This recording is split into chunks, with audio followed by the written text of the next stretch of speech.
বলবো সেটা আমার দোলা ভাইকে নিয়ে। আমার দোলা ভাই মোলায়েম মুর্শিদ একজন অমায়িকার হাসি খুশি মানুষ, আর আমার বোন ইসরাত জাহান মিতালি আমার জীবনের সবচেয়ে কাছের মানুষ। তাদের বিয়ের পর থেকে আমাদের পরিবারে যেন খুশির জোয়ার এসেছিল। কিন্তু হঠাৎ দোলা ভাই এমন একটা কাণ্ড ঘটালো যার কারণে আমার জীবনটা অন্ধকারে ডেকে যাওয়ার মতো অবস্থা হয়ে গিয়েছিল। বন্ধুরা, দোলা ভাই কি এমন করেছিল যার জন্য আমার জীবনে অন্ধকারের কালো ছায়া নেমে এসেছিল? এবং দোলা ভাই কি সত্যি আমাকে এবং আমার বোনকে একসাথে? বন্ধুরা, বাকিটা গল্পেই বলছি, আশা করি পুরো গল্পটা শুনলে তোমরা অনেক মজা পাবে। কথা না বাড়িয়ে চলো তাহলে গল্পটা শুরু করি। আমার বোন মিতালির সঙ্গে দোলা ভাইয়ের বিয়ে হয়েছিল প্রায় 2 বছর আগে। বিয়ের দিনটা ছিল আমাদের পরিবারের জন্য একটা উৎসবের মতো। কলকাতার ছোট্ট ফ্ল্যাটে আমরা সবাই মিলে হই হুল্লোড় করে বিয়ের আয়োজন করেছিলাম। দোলা ভাই ছিলেন সবার মনোযোগের কেন্দ্রবিন্দু। তার হাসি, তার কথাবার্তা সবাইকে মুগ্ধ করত। আমার বোন মিতালি তো একেবারে পঞ্চমীর চাঁদের মতো হাসছিল। বিয়ের পর তারা আমাদের বাড়ির কাছে একটা ছোট্ট ফ্ল্যাটে উঠলো।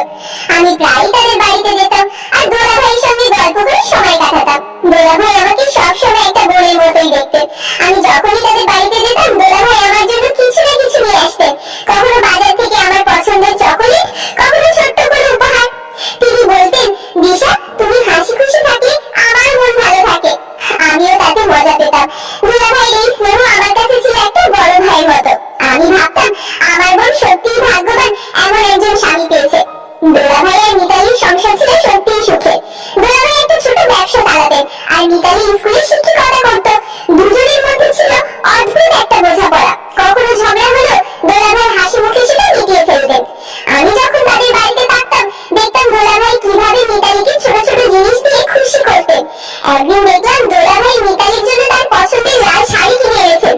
মিতালি আমাকে বলল, দিশা, তোর দোলা ভাই আমাকে এত ভালোবাসে, আমি কখনো ভাবিনি জীবন এত সুন্দর হবে। একদিন আমি আর মিতালি বাজারে গিয়েছিলাম। দোলা ভাই আমাদের সঙ্গে ছিলেন। বাজারে ঘুরতে ঘুরতে আমি একটা ছোট্ট কানের দুলের দিকে তাকিয়ে বললাম, এটা কিন্তু বেশ সুন্দর।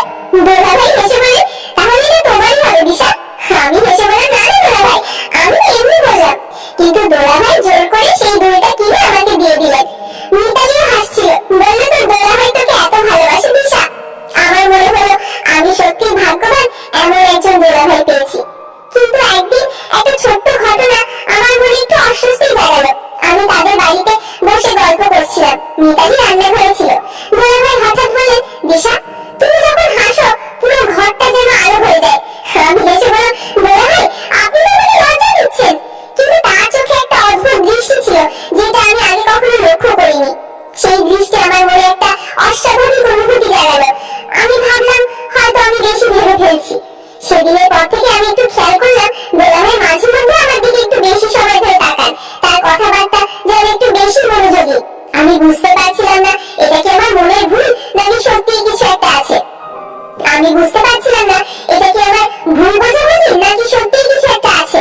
আমি মিতালিকে কিছু বলতে পারছিলাম না,